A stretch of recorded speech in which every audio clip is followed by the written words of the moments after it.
আমি আজকে আমার আব্বুর অফিসে এসেছি। দেখে অবশ্য অফিস বললাম, অনেকে অবাক হচ্ছেন কিনা জানি না। একটা মাঠ দেখছেন, যেহেতু খোলা মাঠ, এটাই আসলে আমার আব্বুর অফিস। অফিস মানে তো আসলে কর্মস্থল। তো আমার আব্বুর কর্মস্থল হচ্ছে এটাই। তার মানে বুঝে ফেলেছেন নিশ্চয়ই, তিনি একজন কৃষক পেশায়। তো এটা হচ্ছে আব্বুর অফিস। তো এখানে আসলাম, জমিতে সার দিতে হবে, চাষ করতে হবে। চারপাশে দেখছেন না, সবুজ ফসলে ভরা, মানে একটা চোখ জুড়ানো দৃশ্য। এত ভালো লাগে, প্রচুর বাতাস, বসন্তকাল, এবং মাঠে শুধু এখন চাষের সময়। এটা খুব সেনসিটিভ একটা ব্যাপার। টাইমলি চাষটা শুরু করতে হয়, না হলে এই এখন যে ফসলটা রোপণ করা হচ্ছে, শুরু হলো, লাগানো হয়ে গেছে, যে সব ধান লাগানো হয়ে গেছে দেখেন, সারিবদ্ধভাবে ধান ধান লাগানো। এখন এটাকে আগাছা মুক্ত করা, সময় মতো সার দেওয়া, পরিচর্যাটা খুব গুরুত্বপূর্ণ এখন। এটা করবে এই যে মায়েরা যখন মানে প্রেগন্যান্ট হয় মেয়েরা, তখন কিন্তু প্রথম কয়েক মাস খুব গুরুত্বপূর্ণ থাকে, বা বেবিদের পরিচর্যা করতে হয়, চলাফেরাও করতে হয় মুখ মানে সাবধানে। তো ধান লাগানোর কিন্তু লাগিয়েই মানুষ রিল্যাক্স হয়ে যায় না, তখন কিন্তু কাজ আরও বেড়ে যায়। তো এই ফসলের পরিচর্যা করতে হয় এখন, করতে করতে আস্তে আস্তে বড় হবে, তারপরে ফল হবে। খুব কঠিন একটা কাজ। এই এত সুন্দর দৃশ্যের পেছনে ব্যাপক পরিশ্রম থাকে, ব্যাপক ত্যাগ থাকে। তো দেখেন, এই জমিতে নিচে কিন্তু অনেক আগাছা হয়েছে, এগুলোও পরিষ্কার করতে হবে। তো এই সুন্দর একটা দৃশ্য, কিন্তু এর পেছনে অনেক বড় স্টোরি রয়েছে, বড় গল্প রয়েছে। যেমন এই কষ্ট করে পরিচর্যা করে তারপর হচ্ছে আমাদের প্লেটে যে ভাতের একটা একটা ভাত একটা ভাতের দানা আসবে, চাউল সেদ্ধ করে যে ভাত তৈরি করা হবে, তার পেছনের মেহনত যে কত লম্বা, কতটা কষ্টকর, এইটা অনেকের পক্ষেই কল্পনা করাটাও কঠিন, যারা আসলে সরাসরি দেখেনি কখনো তাদের জন্য। মানে এইখান থেকে যে একেবারে বীজ ধান থেকে চারা উৎপাদন করা, সেখান থেকে রিপ্লেস করে এখানে লাগানো, রিমুভ করে রিপ্লেস করা, তারপরে এটা গ্রো করা, তারপরে পাকানো। যে এখন বসন্তকাল ধান শুরু হলো, তো এটা যখন কাটার সময় হবে, তখন কিন্তু কালবৈশাখী শুরু হয়ে যাবে। তখন আর এক চিন্তা, যে ধান কাটার যখনই সময় হবে, বৃষ্টি, ঝড় বৃষ্টি ব্যাপক হবে। আর ধান ফুলে গেলে আর একরকম বাতাস হয়, ওইটা হলে কিন্তু চিটা হয়ে যায়, ভেতরে আর ধান থাকে না। এটা আর একটা ঝুঁকি। তারপরে যদি আবার প্রচুর বৃষ্টিপাত হয়, ধান ডুবে যেতে পারে। এবং ডুবে না গেলেও ধান যে কাটা, ওটা ক্যারি মানে যে কস্টিংটা বেড়ে যাবে। তো আমি যেটা বলছিলাম, কৃষকরা ধানের বা ফসলের দাম পায় না বলে একটা অভিযোগ রয়েছে, কথা সত্য। এবং আমি বলে রাখি, এটা কখনোই পাবে না, কখনোই পাবে না। কারণ হচ্ছে ধান কিনে থাকে আসলে যারা আড়তের, যারা পাইকার থাকে, তারা কিনে থাকে। তো মাঝে মাঝে হয়তো বছর 10 বছরে 1-2বার ধানের দাম পাবে কৃষকেরা, এবং তাতে খুব আনন্দিত, ও এবার ধানের দাম পেয়েছি, ফসলের দাম পেয়েছি, খুব আনন্দিত হয়ে যাবে। তারপরে হঠাৎ করে আবার 5-7 বছর কোনো দামই পাবে না ঠিক মতো। যে প্রফিট যেটা আর কি, যে এত কষ্ট করে তারা তো ওই যে কষ্ট করে ওটার দাম ধরে না, খরচের উপরে একটা মিনিমাম প্রফিট তারা আসলে এক্সপেক্ট করে, সেটা কখনোই পাবে না। কারণ ওই যে 2-3বার দেওয়ার পরে কৃষকরা যখন ঠিক আগ্রহ হারিয়ে ফেলবো করে, তখন হঠাৎ করে একটু দাম পাবে। তারপর আবার ওই যে একটু আফিম খাওয়াই দিল, তারপরে ওই আফিমের নেশে আবার চাষ করবে, তারপর আবার দাম পাবে না। এইভাবে চলতে থাকবে, যতদিন থাকবে এরকম, এভাবেই চলতে থাকবে। এটা ইনক্লুডিং মাই ফাদার, আমি সবাইকেই বলছি আর কি, আপনারা এরকমই পাবেন। কারণ যতক্ষণ না পর্যন্ত অল্টারনেটিভ ফসলের চিন্তা না করবেন, এই ধান খোরদের পাল্লাই যতদিন থাকবেন, ততদিন আসলে আপনাদের কষ্টের মূল্যায়ন কেউ করবে না। গভর্নমেন্টের দিকে তাকায় লাভ নাই, শুধুমাত্র সব কিছু গভর্নমেন্ট করবে না, ব্যবসায়ীরা যারা ধান ক্রয় করেন, বড় বড় পাইকার থাকেন, সব ওদের কাছে। তো যাই হোক, এরকম একটা প্রতিকূলতার মাঝ দিয়ে কিন্তু একটা ফসল ঘরে ওঠে। এই যে প্লেটে ভাত আসে, সবার প্লেটের কথা বলছি না, শহরে যারা চাউল খান ওনারা কী খান আমার কোনো আইডিয়া নাই। বাট ওই চাউলে ফাইবার থাকে কিনা সেটাও, সে ব্যাপারেও আমার কোনো আইডিয়া নাই। কারণ আমি তো কখনো দেখিনি যে অত চিকুন চাউল মাঠে কখনো উৎপাদন হতে আমি দেখিনি, এবং অত চকচকা ফকফকে চাউল কখনো উৎপাদন হতে দেখিনি আমি। তো হাউএভার, এটাই হলো ব্যাপার, যে ফসল, অল্টারনেটিভ ফসল খোঁজেন, যে আর কি অর্থকারী ফসল আছে যেটা উৎপাদন করলে আর একটু বেশি লাভ হবে।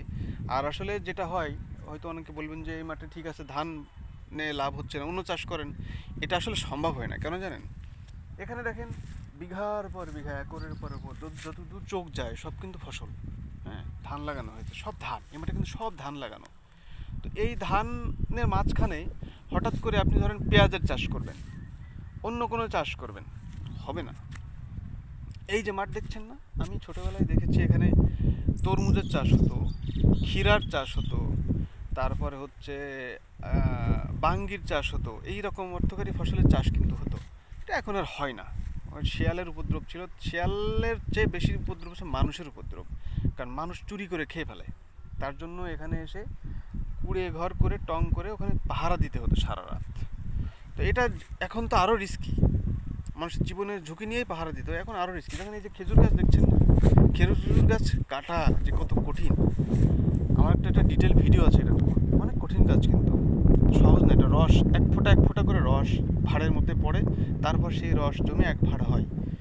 তো অনেক ভদ্রলোক আছেন যারা গাছ কেটে যাওয়ার পরে সন্ধ্যার পরে এসে ওই রস নামিয়ে খেয়ে ভাঁড় নিচে রেখে চলে যায়, সারা রাত ওই রসগুলো মাটিতে পড়ে পড়ে নষ্ট হয়।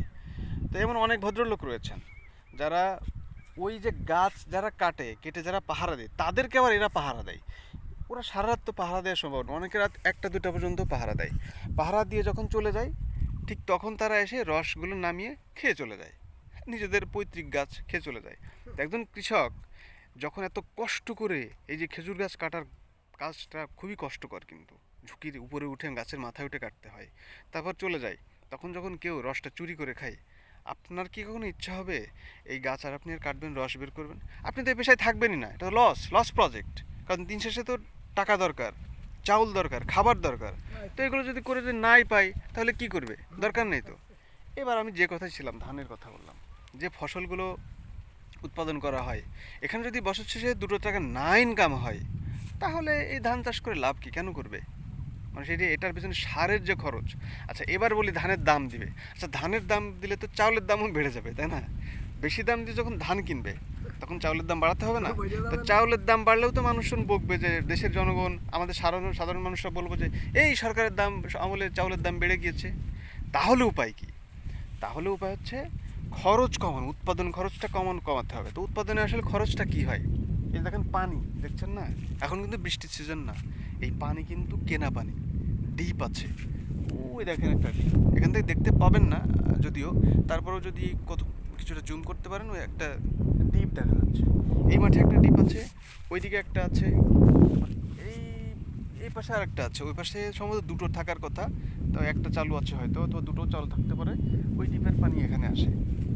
এই ডিপের কিন্তু প্রচুর পরিমাণে কারেন্ট কনজিউম করে, ডিপের পানিতে প্রচুর পানি ওঠে, তো একটা বিদ্যুৎ খরচ আছে ওদের।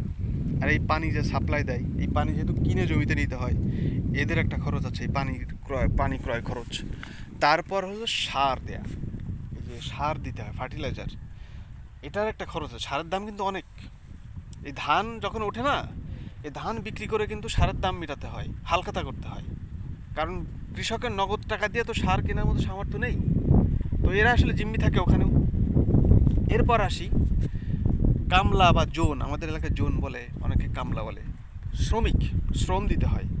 তো এই যে এই জমি, এখানে যে নিড় আনতে হয়, আগাছা মুক্ত করতে হয়, তারপর ধান রোপণ করতে হয়। এই যে ধান রোপণ করার আগে এই চারাটা কিন্তু আরেকটা জমিতে থাকে, বীজতলা থেকে চারা উঠিয়ে এনে লাগাতে হয়।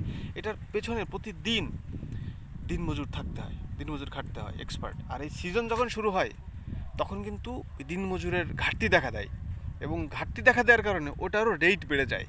কারণ হচ্ছে দ্রুত সবাই টাইমলি শেষ করতে হবে, যার জন্য ওই সময় রেটটাও বেড়ে যায়। ধরেন 400 টাকার জায়গায় 500 টাকা দিয়ে হয়তো কিনতে হয়, বা 900 টাকার জায়গায় 1000 টাকায় কিনতে হয়। মানুষের টাইমটা সারাদিন কাজ করে দেয়, ওখানে একটা খরচ বেড়ে যায়। কারণ এই রেটটা আবার ডিপেন্ড করে বাজারের উপরে, চাউলের দাম বেশি, তেলের দাম বেশি, চিনির দাম বেশি, খাদ্যদ্রব্যের দাম বেশি, সো তাদেরকেও বেশি পেমেন্ট করতে হয়, খরচটা এখানে বেড়ে গেল, সারের দাম বেশি। এই যে সব কিছু মিলে, তারপরে এই যে মাঝখানে পরিচর্যা থাকবে, এবার ধান কাটার সময় এসে আবার লেবার নিতে হবে, ওই লেবারের দাম কিন্তু ওই সময় আরও বেশি থাকে, কারণ পাকা ধান নষ্ট হয়ে গেলে বুঝতে পারছেন কৃষকের কান্না করা ছাড়া কোনো ওয়ে নাই। এই যে ঝড় বৃষ্টি বাদলা বৈশাখ মাসের দিকে ধান কাটা হবে, চৈত্র মাসের শেষ অথবা বৈশাখ মাসের শুরু থেকে 10-15 দিনের মধ্যে পুরো মাঠ ক্লিয়ার হয়ে যাবে, একদম একদম গোল্ডেন কালার হয়ে যাবে তখন। তো ওই সময়টাই না লেবারের দাম আরও বেশি থাকে। তো লেবার দিয়ে ধান কাটানোর পরে ওই ধান মাড়াই করতে হয়, মাড়াই করে চিটাগুলো বাতাসে বের করতে হয়, তারপর ওই ধান সেদ্ধ করতে হয়, সেদ্ধ করে আবার শুকাতে হয়। শুকানোর অনেক মেজারমেন্ট আছে, বেশি শুকিয়ে গেলে চাউল ভেঙে যাবে, আস্ত থাকবে না। সো একদম পরিমাপ মতো শুকাতে হয়, ওটা বুঝতে হবে, ওটা শুকাতে হবে। শুকানোর পরে ওটা ধানের মিলে নিতে হবে। ধানের মিল, ধান চাউল মাড়াই করা যে মিল, সেখানেও কারেন্ট কনজিউম করে, কারেন্টের দাম বেশি। হ্যাঁ, কারেন্টের দাম বেশি, ওখানে একটা খরচ বেড়ে যাবে।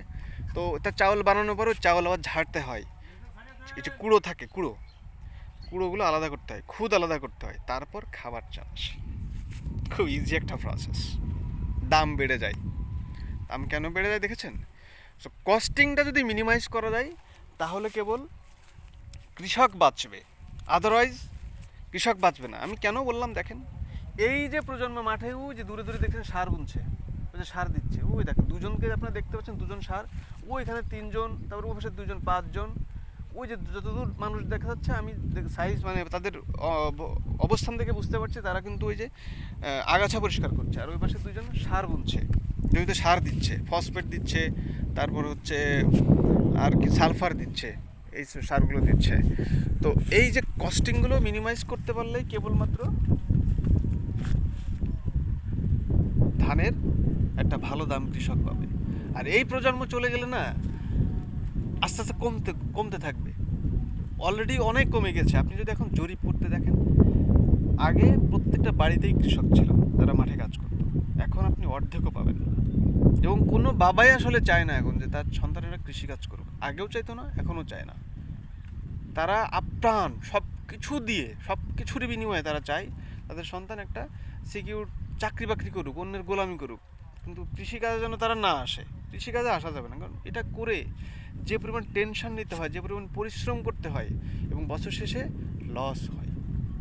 তারা কখনোই কিন্তু এই যে নিজে যে খাটাখাটনি করে এটার পারিশ্রমিক তো ধরেই না, শুধু চাই যে আমার 100 টাকা খরচ হয়েছে, আমার 105 টাকা আসুক, 110 টাকা আসুক। বছর শেষে যদি আমার 2 টাকা না থাকে তাহলে আসলে আমি উন্নতি করবো কীভাবে? সবাই তো আসলে একটা মোটিভেশন দরকার হয়, সেই মোটিভেশনটা নাই। কৃষকদের মোটিভেশন থাকবে কোত্থেকে? তারা পাবে না, কখনোই কোনো কিছু পাবে না। এবং এই যে এত কথা বললাম না, অনেক বড় একটা ভিডিও, কয় মিনিট হলো? 12 মিনিট 45 সেকেন্ড হয়ে গেছে। কৃষকদের এটা পাবে না কখনোই, নো ওয়ে। যে বড় একটা চেইন তৈরি হয়ে গেছে, এখান থেকে বের হওয়া সম্ভব না। তো এই ধুকে ধুকে কৃষিকাজ যতদিন করবে ভালো। নতুন রাস্তা হয়ে গেছে, আমি আজকে বলে যাচ্ছি কী হবে জানি, নতুন রাস্তা। এই রাস্তাগুলো ছোট ছিল, মানে আবার আমাদের ওই যে কী বলে ওটাকে, ওটা আমি আসলে ওভারটা মনে করতে পারছি না। সহজ সরল মানুষেরা রাস্তা কেটে কেটে জমির মধ্যে ঢুকিয়ে ফেলেছে। সেই রাস্তা ছোট হয়ে গিয়েছিল, আমি তো রাস্তায় অনেক রাস্তার অস্তিত্বই দেখতাম না। সেই গভর্নমেন্ট সেই রাস্তাগুলো পুনরুদ্ধার করেছে, থ্যাংক ইউ গভর্নমেন্ট অ্যাগেইন। তো এই রাস্তাগুলো চওড়া করেছে, ঠিক রাস্তার যে মাপটা ছিল নতুন মাটি ফেলে সেই রাস্তাগুলো চওড়া করেছে। তো এই রাস্তাগুলো চওড়া করেছে, এখন অদূর ভবিষ্যতে এই রাস্তাগুলোর উপরে ডেফিনেটলি পিচ হবে, রাস্তা উন্নত হবে, ইট বসবে, পিচ হবে। রাস্তা পিচ হওয়া মানে রাস্তার আশপাশে কোথাও না কোথাও দোকান হবে, দোকান হওয়া মানে যোগাযোগ ব্যবস্থা ভালো, মানে বাড়ি হবে। আর এদিকে বাড়ি হওয়া শুরু মানে বুঝতে পারছেন, আস্তে আস্তে যখন বাণিজ্যিক এরিয়া, এখনও কিন্তু বাণিজ্যিক এরিয়া, এটা এটা কৃষি নির্ভর বাণিজ্যিক এরিয়া। তো বাণিজ্য যখন শুরু হয়ে যাবে তখন এখানকার এই অর্থকারী ফসলটাও শেষ হয়ে যাবে। কারণ কে করবে? এই যে খেজুর গাছগুলো দেখছেন না, খেজুর গাছগুলো মেরে ফেলতে হবে। গাছ কাটার মানুষ কিন্তু এখন নাই, খুব একটা নাই এখন। আগে যতটা গাছ কাটা মানুষ ছিল, খেজুর গাছ কেটে যে রস বের করা যায় এটাকে গাছ কাটা বলা হয়, নাই এখন খুব একটা। তাল গাছ লাগিয়েছে। যাই হোক, আমি আমার আব্বুর অফিসে এসেছিলাম, অনেক দিন পর আসার সুযোগ হলো। তিনি নিয়ে এসে যাচ্ছিলেন না, আসলাম। তিনি মাথায় করে বস্তায় সার করে, মানে মাথায় করে নিয়ে গেলেন। আমি চাইলাম, যদি আমি অভ্যস্ত না, তারপরেও নিজের মাথায় নিতে যাচ্ছিলাম। মানে কষ্টকর তো, কষ্টকর কাজটা। এবং শেয়ার করতে যাচ্ছিলাম, তিনি করতে দেননি কোনোভাবে, হুকুম মানতে হলো আর কি। আমি এখন যাব আস্তে আস্তে এদিকে কাছাকাছি। তো আপনাদেরকে আমি একটা সুন্দর মাঠ দেখালাম, এবং এই মাঠের মধ্যে যে কত গল্প লুকিয়ে আছে, কত হিস্ট্রি লুকিয়ে আছে, সে ব্যাপারেও আপনাদেরকে আমি কিছুটা ধারণা দেওয়ার চেষ্টা করলাম। তো তারপরেও কখনো হতাশ হতে নেই। আল্লাহও বলেছেন হতাশ হও না, নিরাশ হও না। তো আমি নিরাশ হচ্ছি না, নিরাশ হওয়া উচিতও না, তাতে করে হতাশা বাড়ে। যে আমি নিশ্চয়ই এরকম প্রত্যাশা রাখি যে একদিন এই কস্টিংটা কমে আসবে। সঠিক বন্টন নিশ্চিত করতে পারলেই কেবলমাত্র এই কস্টিংটা কমিয়ে আনা সম্ভব। মধ্যস্বত্বভোগীদের কে রুখে দিতে পারলেই কেবলমাত্র এই বন্টনটা সঠিকভাবে করা সম্ভব। বন্টন কমালে সঠিক মূল্য নিশ্চিত হবে, সব পক্ষের উইন উইন সিচুয়েশন থাকবে, এবং আমরা যারা আমার মতো সাধারণ মানুষেরা দ্রব্যমূল্য আরও বেশি ক্রয় ক্ষমতার মধ্যে থেকেই ক্রয় করতে পারবো বলে এটাই আমার মনে হয়। এটা আমার সহজ বুঝ। Thank you. আল্লাহ হাফেজ।